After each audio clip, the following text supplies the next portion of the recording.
Inglaterra, 1825. Charles Darwin é apenas um jovem comum que se dedica mais à caça e ao tiro do que aos estudos. Seguindo a vontade do pai, um médico famoso, Darwin vai para a faculdade de medicina, mas decepcionado abandona o curso. Segue então para Cambridge, onde começa a estudar teologia. Lá, ele conhece o professor Henslow, um sacerdote naturalista. A amizade de Henslow desperta em Darwin um interesse científico pela natureza. Por influência do seu amigo, Darwin é indicado para o posto de naturalista a bordo do Beagle, um navio de pesquisas britânico. Robert Fitzroy, comandante do Beagle, o homem que mudará o destino de Darwin. Um nobre inglês conservador, um oficial dedicado e enérgico. Com a ajuda do tio, Darwin vence a resistência do pai e em 1831 parte com o Beagle numa expedição de 3 anos ao redor do mundo.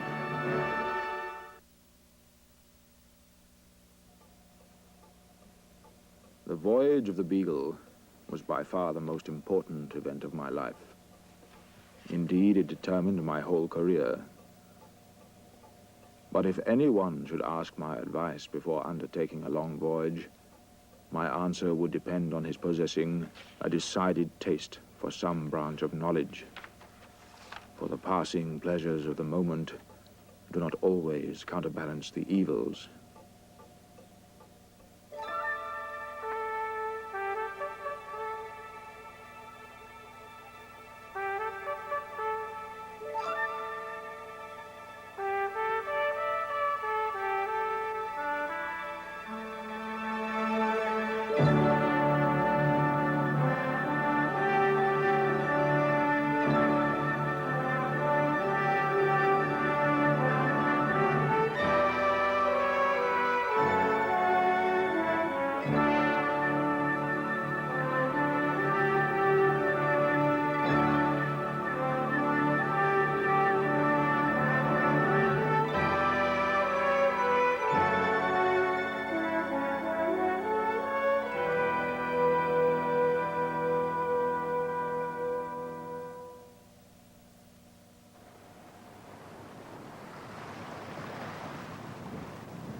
What are the glories of the illimitable ocean? A desert of water, as the Arabian calls it. Even the greater number of sailors, it appears to me, have no real liking for the sea itself. As for me, the misery I endured from seasickness was far beyond anything I could have guessed at. It is no trifling evil cured in a week, as some people suppose. The real misery only begins when you're so exhausted that any little exertion makes a feeling of faintness come on. Lock off the forecourse brace! Taking the topgallants, Mr. Wickham. The topgallants, sir, but we're making a wonderful way in this breeze. Do as I say, Mr. Wickham. Aye, aye, sir. Mr. Bosun, take in the topgallants. Aye, sir. Take in the topgallant. Mr. Musters. Aye, sir. See if you can persuade Mr. Darwin to come on deck.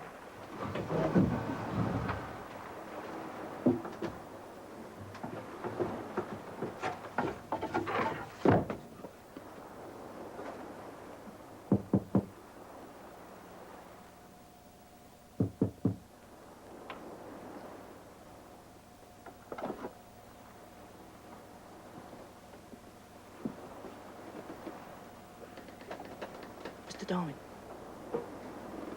The captain was asking if you'd join on deck, sir. In a few minutes, Masters. Right, sir. Off the guard! All in the weather main brace!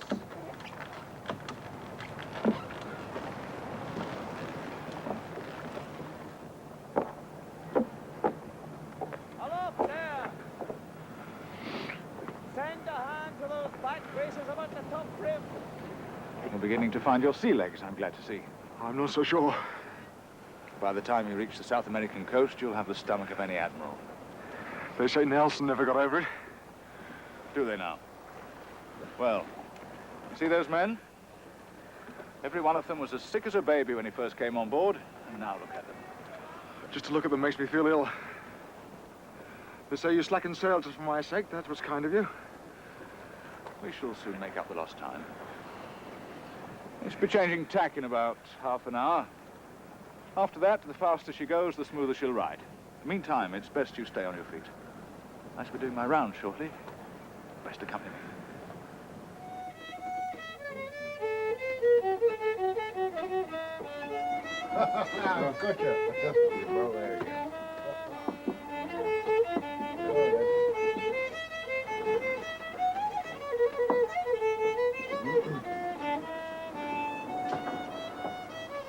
On your feet.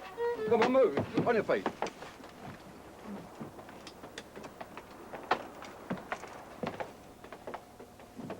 Middle watch, Captain. At ease. I hope you're all as comfortable as space permits. Any man with a genuine grievance should present himself on the quarterdeck tomorrow morning. Carry on. Aye, sir. Carry on.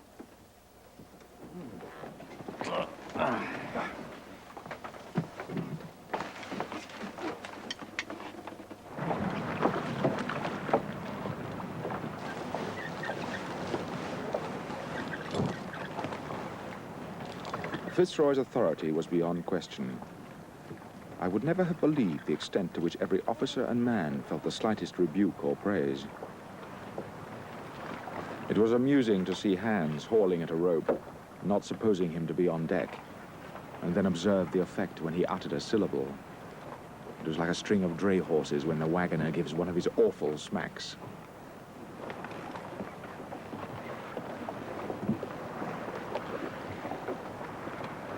Two points to starboard. 2 points to starboard, sir. With 70 officers and men packed into that tiny vessel, getting on terms with my fellow shipmates was the first lesson I was obliged to learn.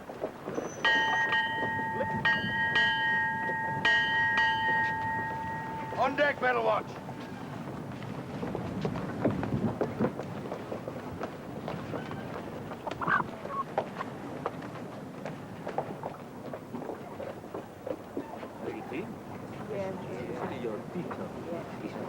Old gentleman. London. I see. We also had on board the 3 Indians that Fitzroy was planning to return to their homeland in Tierra del Fuego. They spent most of the day on deck in their best European clothes, and I never once observed any of them suffering from seasickness. Thank you.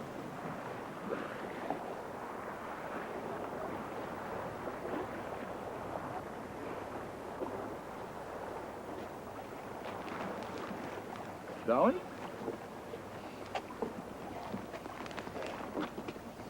Well, you're not remarking on the cleanliness of my ship, are you, Darwin? It's volcanic dust, Fitzroy. Oh? Well, I hadn't imagined it to be the household variety. If I could get a large enough sample, I might be able to tell where it came from. The fort organic capstay's choked up with it, sir. I was up there this morning. Could he go up there again and get me a sample? Why should he? I'll do it gladly, Captain. Does it not occur to you that members of my crew might have more important tasks to perform than dust-collecting expeditions up the foremast? One slip, and a man is lost, Mr. Darwin. Have I your permission to go up there myself, Captain?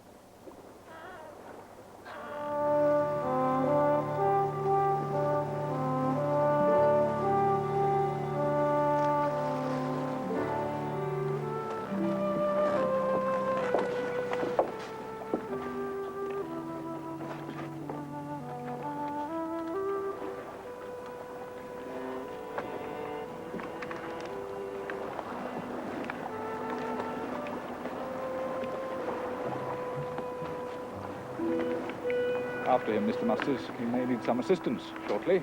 Aye, sir.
Look, Fitzroy.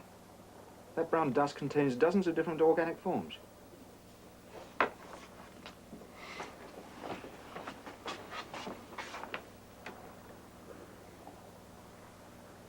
Yes. That's extraordinary. I wonder where they come from. Are we nearer to Africa or South America? Well, this is our position. There. The African coast is closer, but the prevailing wind is from South America. Which means that all of these organisms could have originated in South America. Very probably. So why is all this light being blown around in the air? Well, why not? God made the wind. He can make it blow as he likes. Even sink my ship with it if he feels so disposed. Just imagine, if the Beagle hadn't been here to collect it, all this would have just perished in the sea. Perhaps the fish have a taste for it. After all living things seem to depend for their survival on other things. Come in. You sent for me, sir? Ah, Covington. I've been thinking, Darwin. Once we reach South America, no doubt you'll be collecting a large number of specimens. Plants, insects, and the like. Indeed, but it won't interfere with the running of the ship, I assure you. Oh, quite. Nevertheless, no doubt you'll be needing some assistance. I could spare Covington here from some of his normal duties. He could act as your personal servant, at least for part of the time. That is, if he has no objection. I don't mind one way or the other, Captain. There'll certainly be plenty to do, labelling and cataloguing especially. But I'm sure I can manage, Fitzroy. I'd like to try, sir. I've had some education. You wouldn't find me wanting. Good. That's settled then. About the cost, Fitzroy, I insist you let me pay. No, we can discuss that later. That's all, Covington. Tell Lieutenant Wickham that I've agreed the new arrangement. Aye, Captain.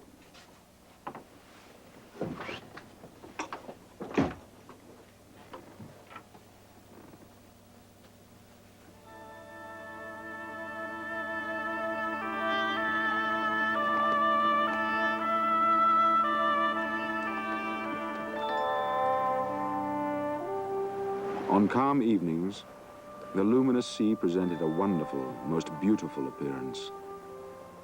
The vessel drove before her bows 2 billows of liquid phosphorus, and in her wake was a milky train. The water, which by day is usually seen as a foam, glowed with a pale light. As far as the eye reached, the crest of every wave was bright.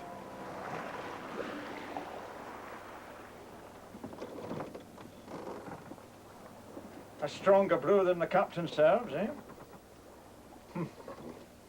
Another glass for you, Mr. Earl. Not that you appear to need it. Very civil of you, Mr. Wickham.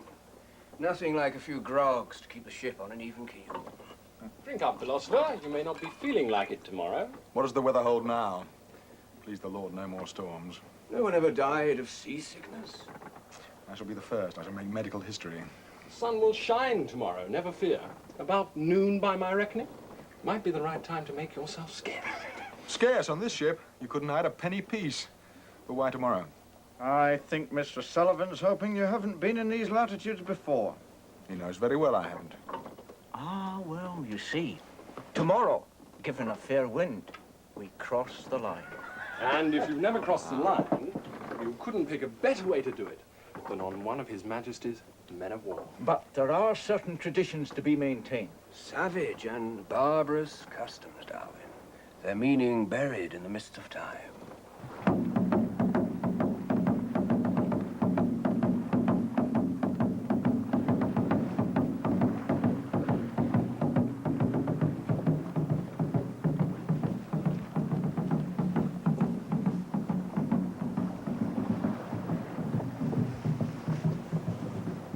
Captain Fitzroy, it pleases us to bestow the godship upon you. I thank you, Father Neptune.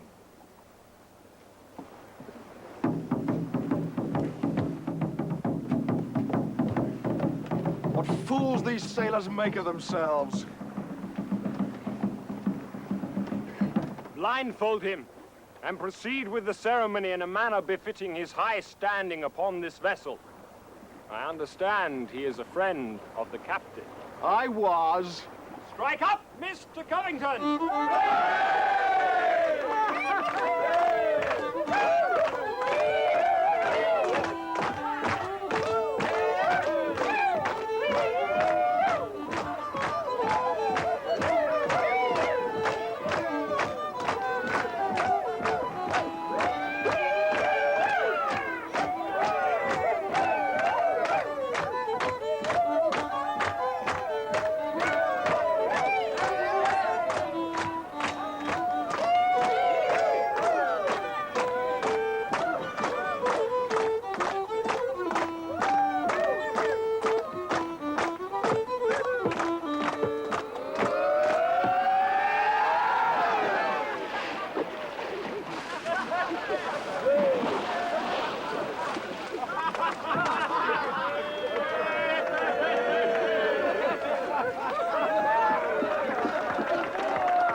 On the 28th of February, 1832, we reached San Salvador, the ancient capital of the Brazils.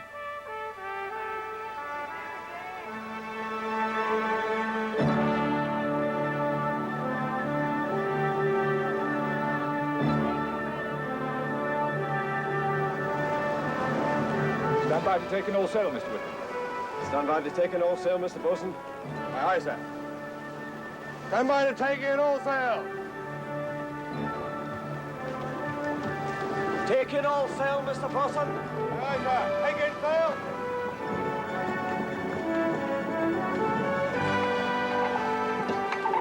Darwin! My own efforts at seamanship were admired by none, but on this grand occasion, even I was pressed into service. Hoist away!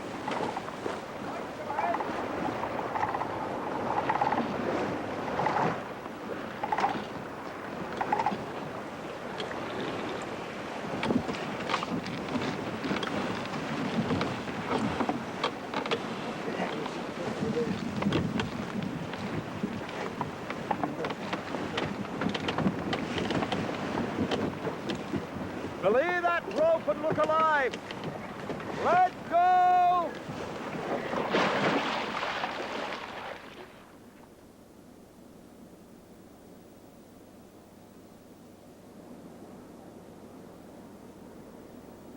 Vamos!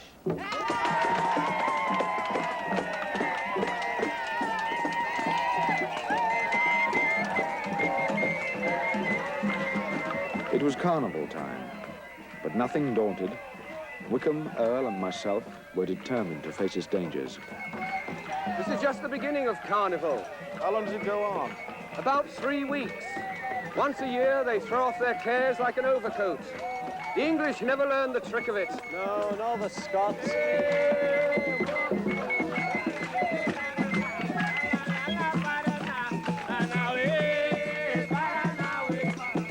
The sensation of walking in the New World was quite marvelous, and I gave myself credit for not going crazy out of pure delight.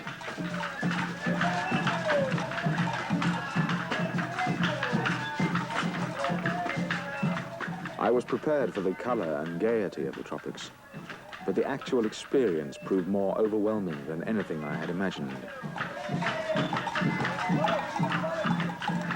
If human beings living in such lush and exotic surroundings could adapt themselves and respond to such different impulses from those I was accustomed to, then I could only wonder at the sights and experiences that must be awaiting me in the natural world.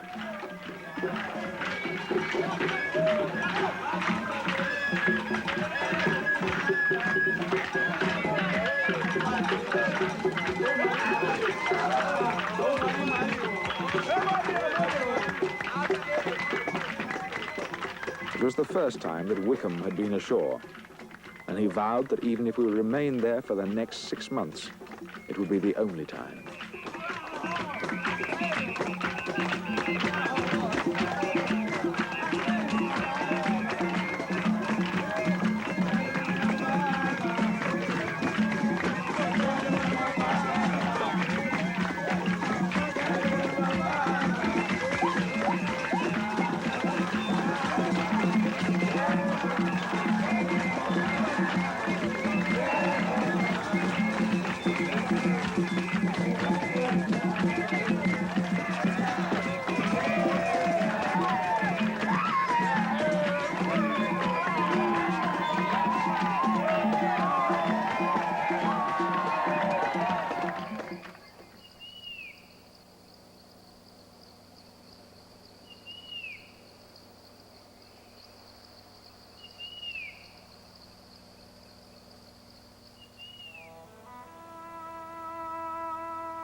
Delight itself is a weak term to express the feelings of a naturalist who for the first time has wandered by himself in a Brazilian forest.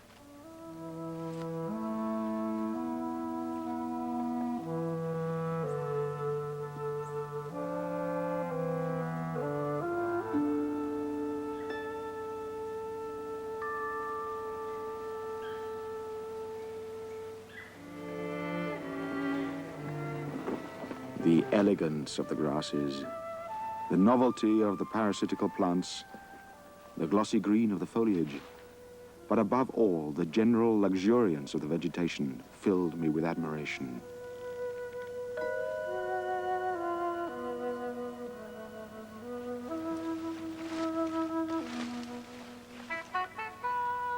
The trees were often covered with woody creepers, and they themselves were covered by other creepers. Twiners entwining twiners, like tresses of hair.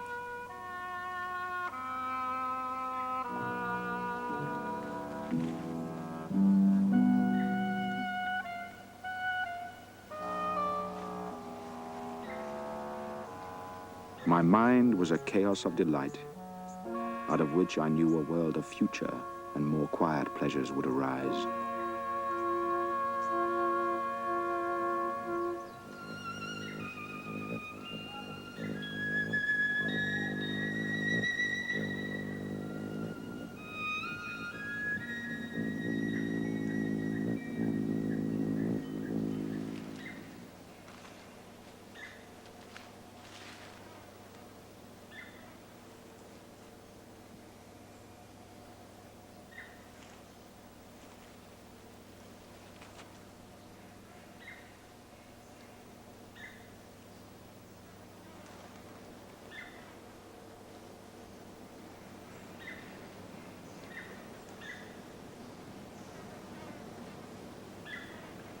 If my eye attempted to follow the gaudy flight of a butterfly, it was immediately diverted by some strange tree or fruit.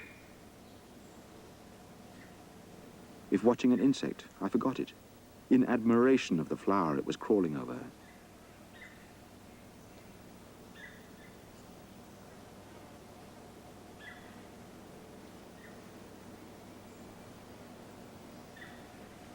But even in the midst of all that wonderment, the habit of minute observation, which I had acquired at Cambridge, did not desert me.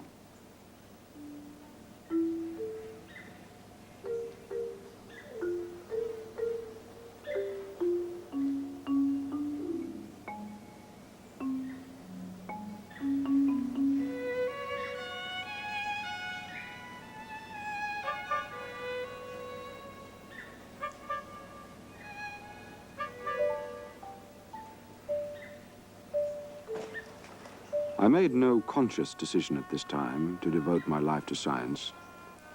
As so often with me, the process was a gradual one. But looking back, I believe it was there, in the Brazilian rainforest, that my future path was set.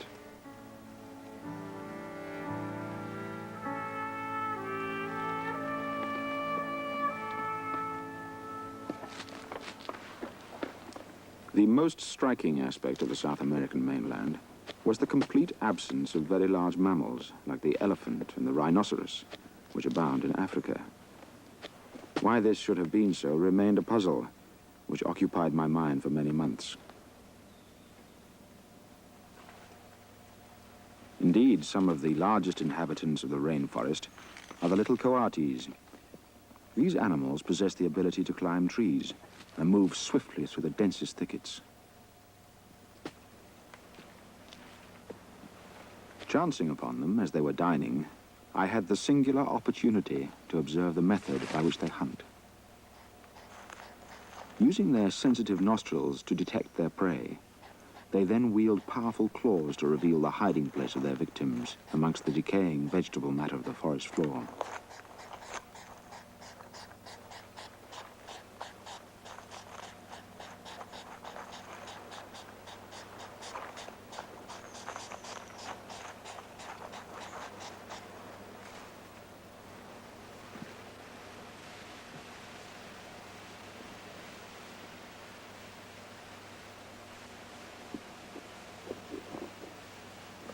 At this stage of our journey, I was content simply to observe, rather than make deductions. But again and again, I stopped and gazed at the beauties before me, in an endeavor to fix the impression on my mind.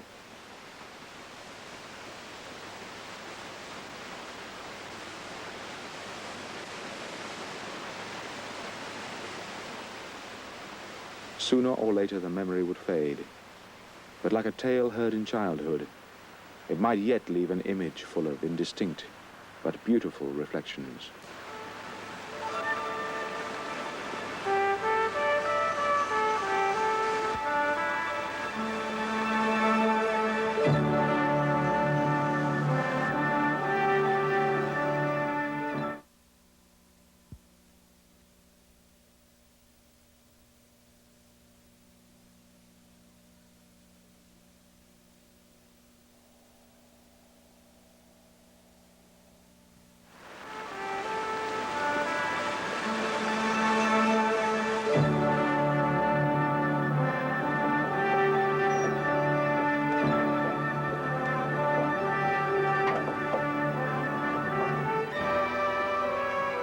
In March, we sailed south along the Brazilian coast, and I transferred my attention to the creatures of the sea.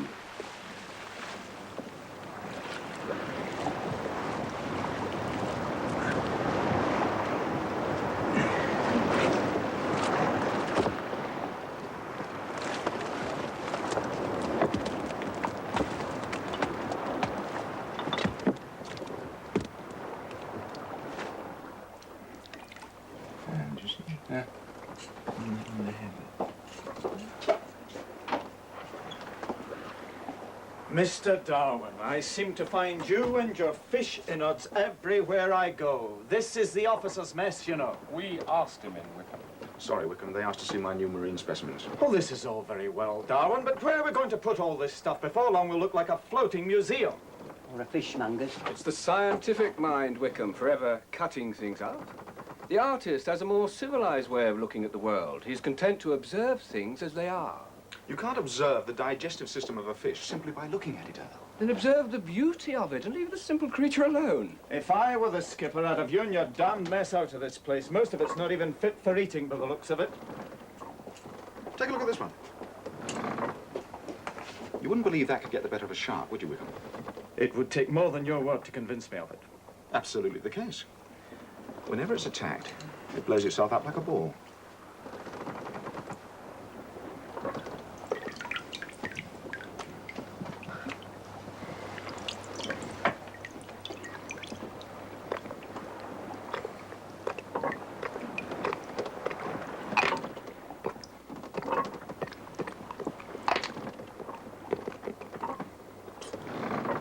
They've frequently been found alive and distended like this, inside the stomach of a shark. Very uncomfortable for the shark. That's just the beginning. It then proceeds to eat its way not only through the lining of the stomach, but through the side of the monster as well. You see, Wickham, David getting the better of Goliath.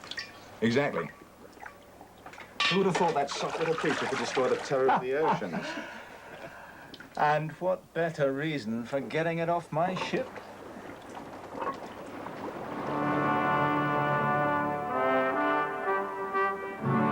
After 2 weeks of charting the coast in perfect weather, Fitzroy set a course for Rio de Janeiro.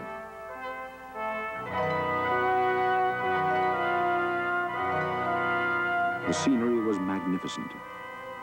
Nothing could have been more striking than the effect of those huge, rounded masses of naked rock rising out of the luxuriant vegetation.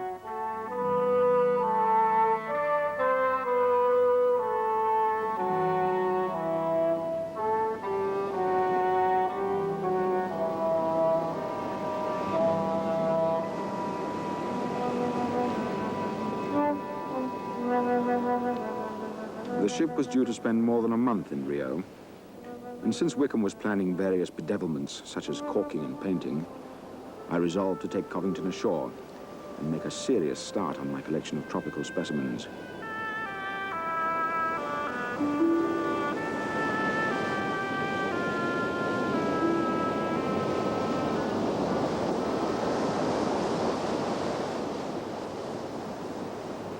In England, any person fond of natural history is delighted to have his walk interrupted when something attracts his attention. But in those fertile climates, teeming with life, the attractions were so numerous that we were scarcely able to walk at all.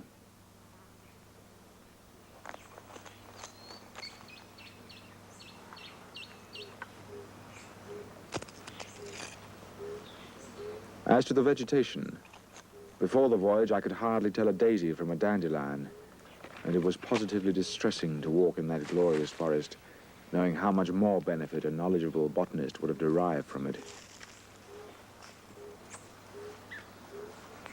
Yet, in one respect, my very ignorance was an advantage, since I had no hesitation in transferring my attention from plants to insects, then back once more to plants.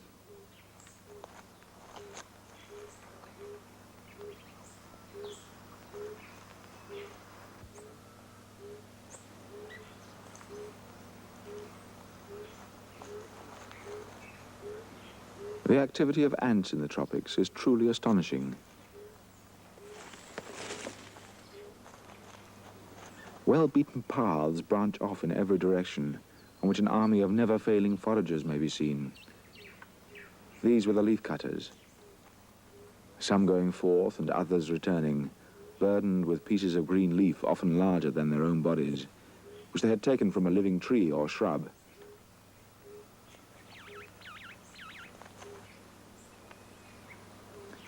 When attacking a plant, the ant turns its whole body into a tool, the jaws for sawing and the legs for gripping, like a vice. Even our ship's carpenter aboard the Beagle would have had to commend such precision.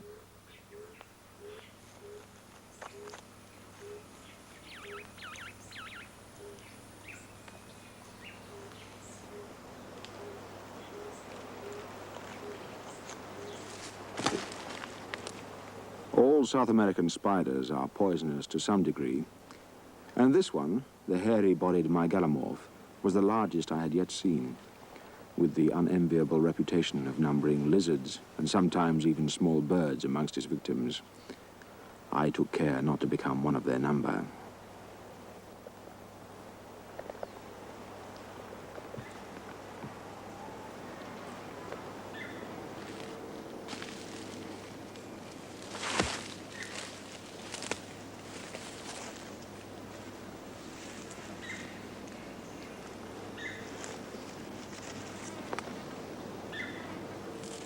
Mr. Darwin, sir.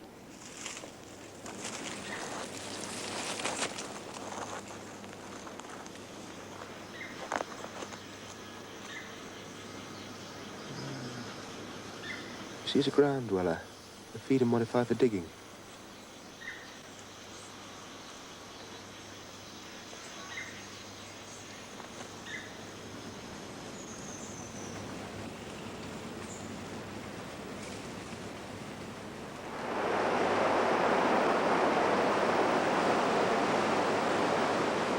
Covington must have thought he was with a man possessed, as I set off in pursuit of more and more of the brilliantly decorated butterflies that fluttered lazily down the streams.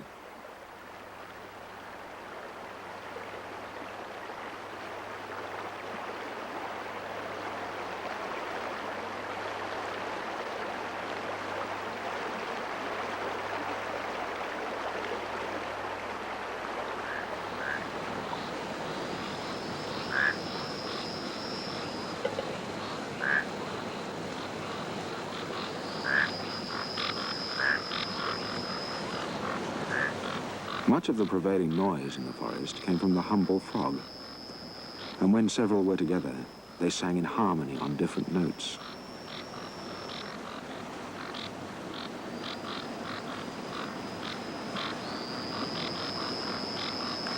On closer inspection, we found that this particular genus had small suckers at the extremity of its toes. I tested their effectiveness by placing the frog on my magnifying glass. It managed to hold on, even when the glass was placed absolutely perpendicular.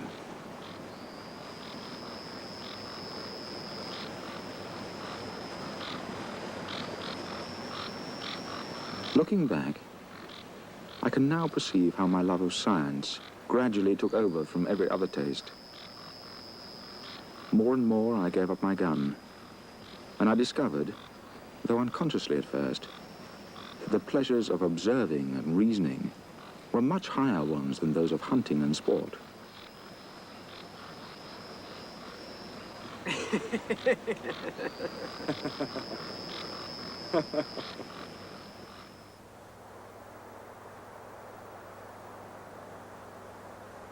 I've just discovered a most important error in the charts.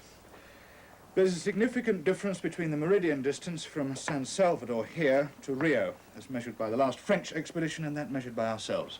It's a 4-mile error in the longitude. They must be wrong. Yes. Good. Never trust the French. Your patriotism is commendable, Mr. Wickham, but I didn't ask you in here simply to gratify it. We shall be returning to San Salvador. But, sir, that'll add nearly 1,000 miles onto the voyage. No doubt.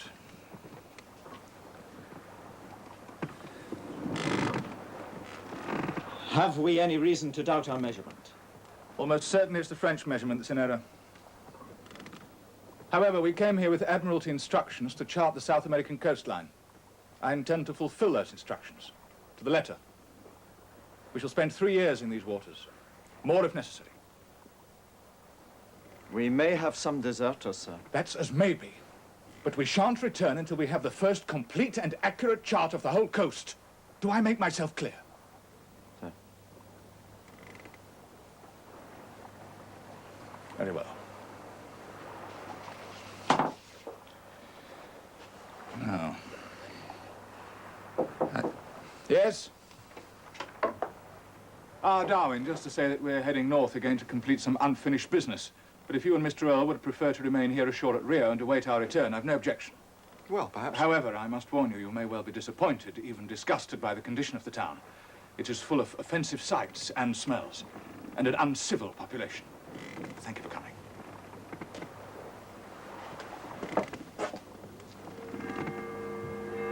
We were now to be free from the confinement of life on board for several months, and I took the opportunity of growing a beard.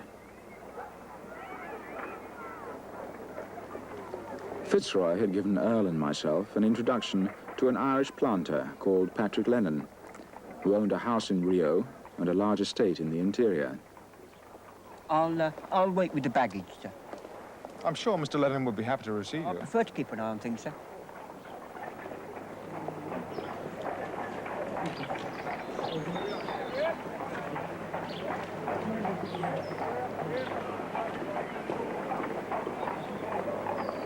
You'll be hard put to find 2 more determined landsmen if you tried, Mr. Lennon.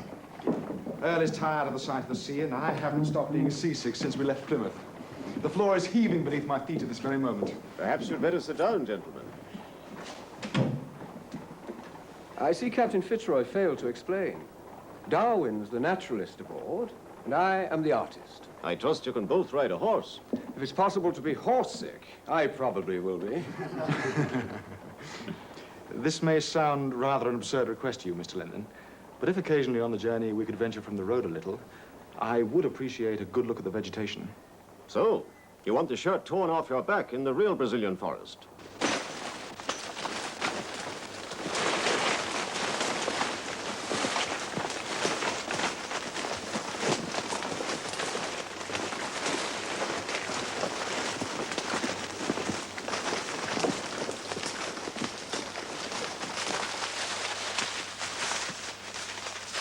Lennon's estate was more than 100 miles from the coast, and in order to give me a chance to collect specimens, we planned to spread the journey over several days.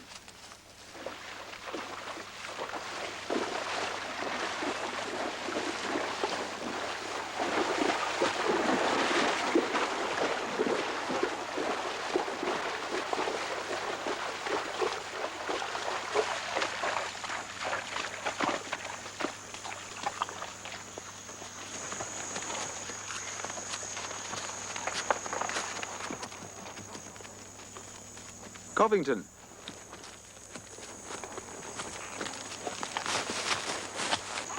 Look at this.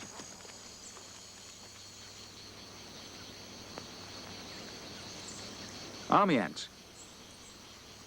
They'll attack anything that's put in their path. Watch this. If anything interrupts the column, see how they react. How can they do it? Do what, sir? Organize themselves. Imagine how small their brains must be.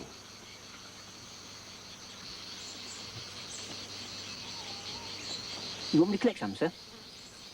No. I have a feeling the rest would follow us to the ends of the earth.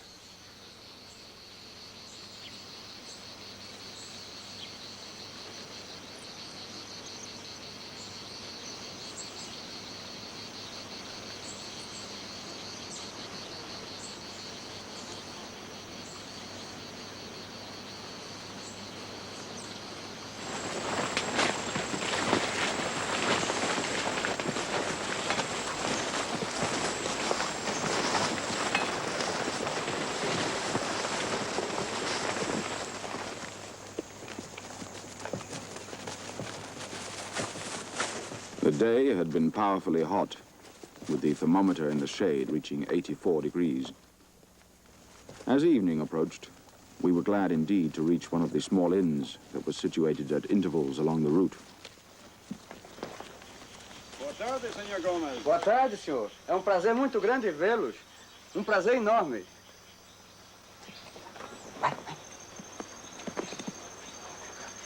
É prazer enorme recebê-los. Nossa casa sente-se honrada com sua presença. Qualquer coisa que os senhores pedirem serão atendidas. É uma honra muito grande. Uma honra muito grande. Obrigado, senhor.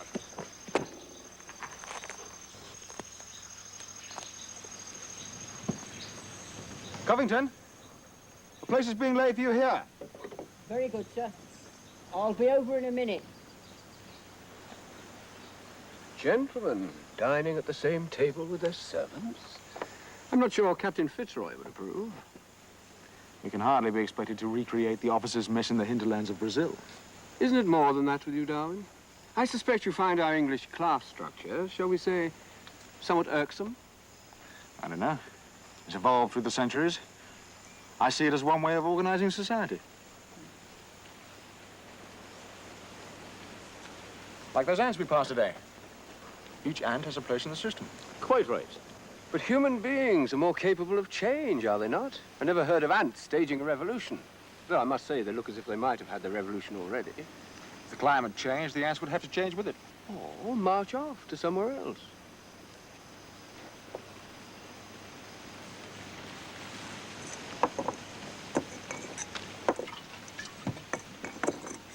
O moleque não tá vendo que tá sujo, tá? Vai, vai, vai, vai.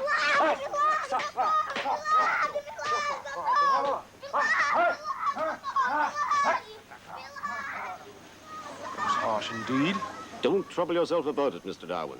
They don't respond to kinder treatment any more than a mule.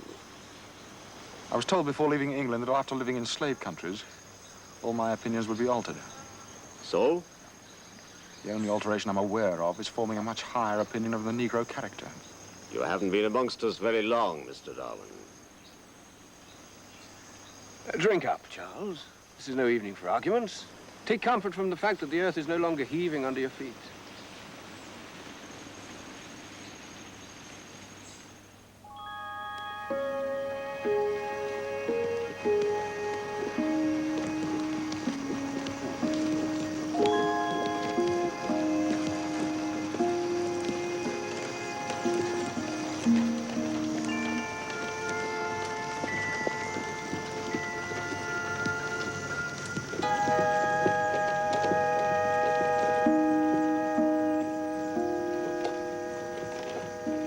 The rain during the night had ceased, and it was curious to observe the dense white vapor which rose like smoke from the valleys.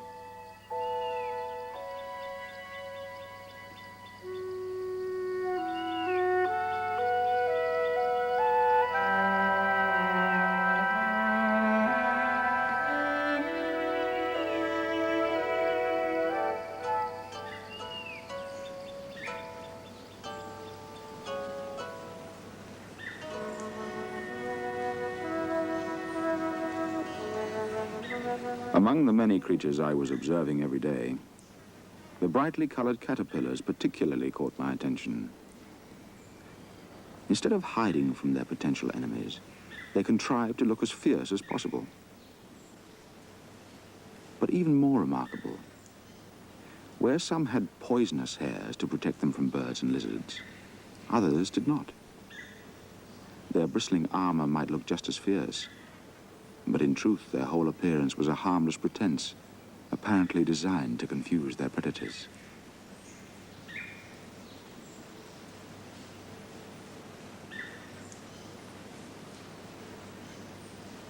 It took all my patience to seek out those creatures which escape destruction by the opposite means of merging into their chosen background with almost uncanny deception. But even then it raised the question in my mind.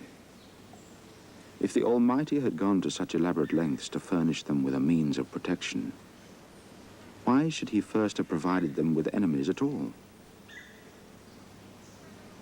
There were times when all nature seemed to me to resemble a cruel game.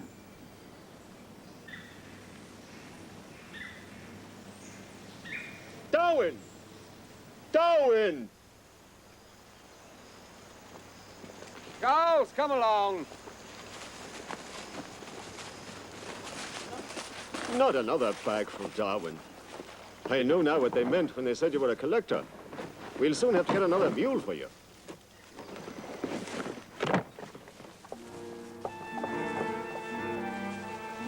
After 4 days' riding, we came in sight of the Rio Mackay estate.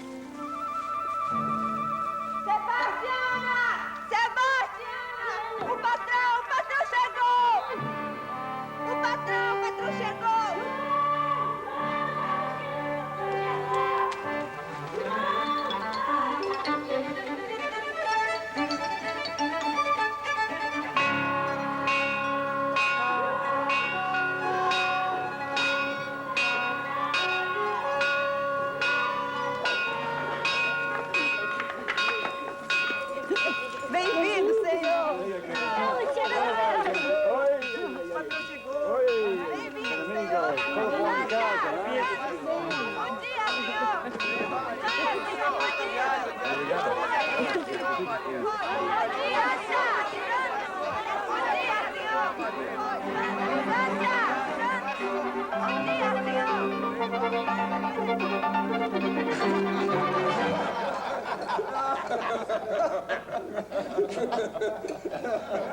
Manuel, more meat for our guests. If this goes on, Mr. Lennon, I doubt if you'll find a horse strong enough to carry me back.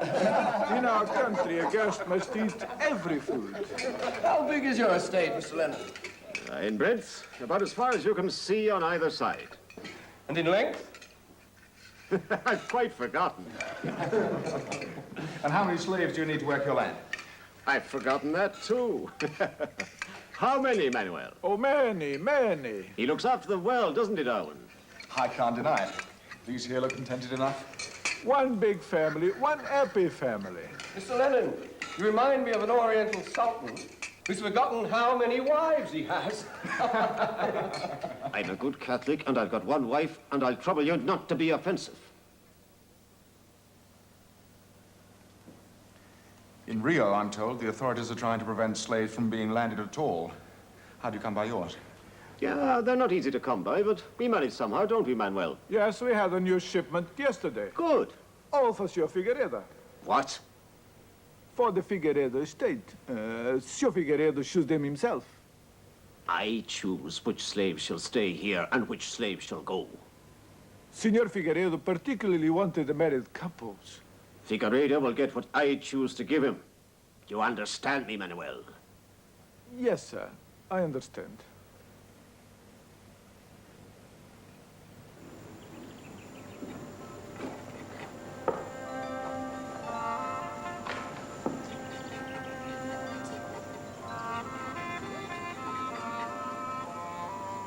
Good morning, Charles. Morning, Al. Started early, I see. Oh, yes. Too good to miss.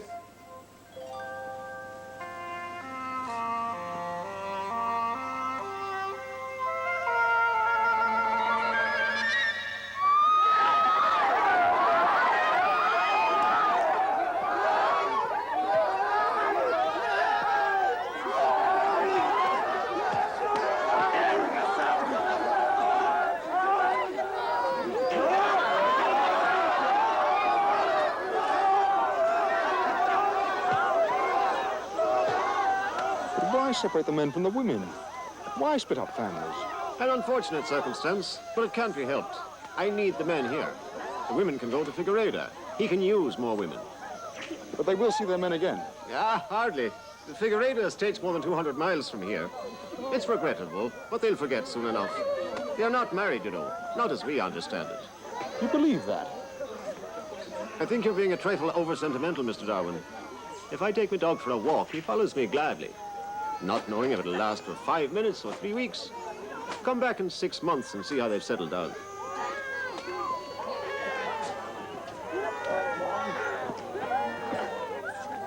Examples of enslavement may be found in the natural world, but to the best of my experience, only man has sought to enslave his own kind.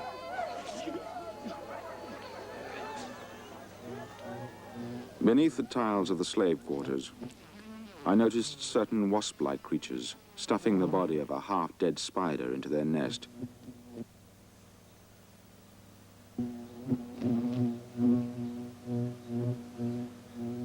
They seemed to know how to sting it just enough to leave it paralyzed, but still alive.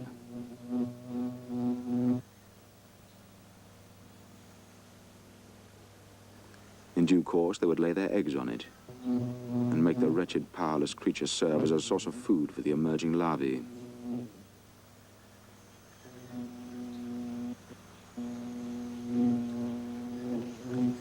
The degree of cruelty is a factor of which nature seems to take no account.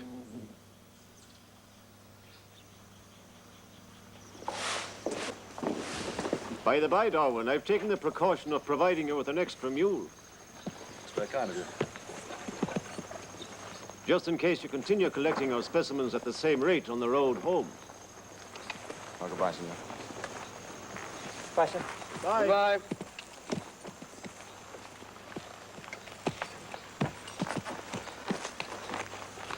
In manners and position, I suppose Patrick Lennon would be regarded as superior to the common run of men.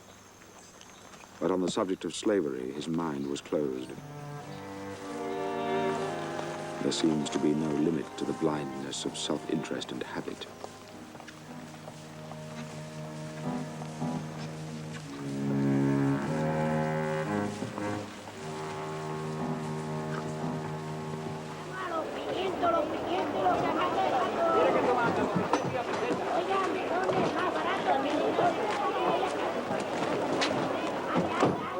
Where'd you manage to find all this stuff, philosopher? Oh, here and there, Mr. Wickham.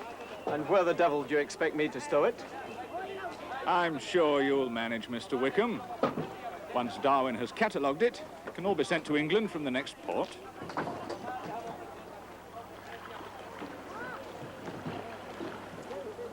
Come now, philosopher. They're tough, these blacks. I've been up country with Lennon myself, remember? You saw the blacks round his house? I did. Well, Some of them seem contented enough. and the rest? I think one can become blinded by the natural gaiety of the Negro.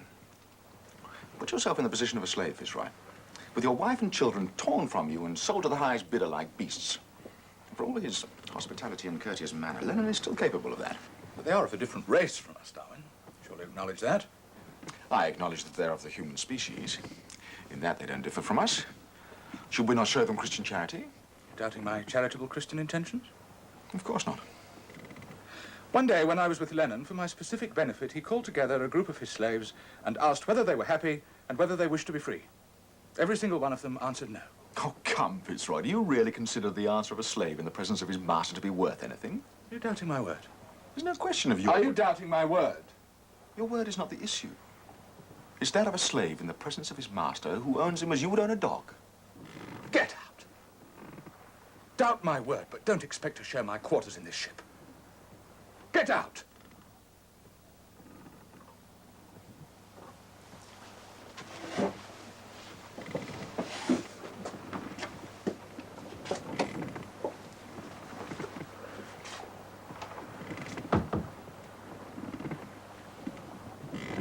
So the coffee pot boiled over. You could say that. We got into a stupid argument about Lennon and his slaves. And Fitzroy, naturally, was on the side of established authority. Well, he'll cool, never fear. But in any case, you're more than welcome to mess with us here. You're very kind, but I'm afraid it wouldn't do. It's been good enough for me all these months. Some rough company, of course. I didn't mean that. I've offended him deeply. I think it would be better for all concerned if I quit the ship as soon as I can. I know him better than you, and I'm telling you he'll have forgotten the incident within the hour.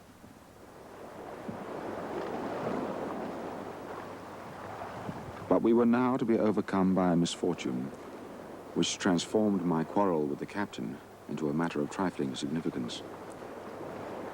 A party of officers and men returning from a hunting expedition ashore had been struck by fever. 2 died almost immediately, and now young Musters was gravely ill.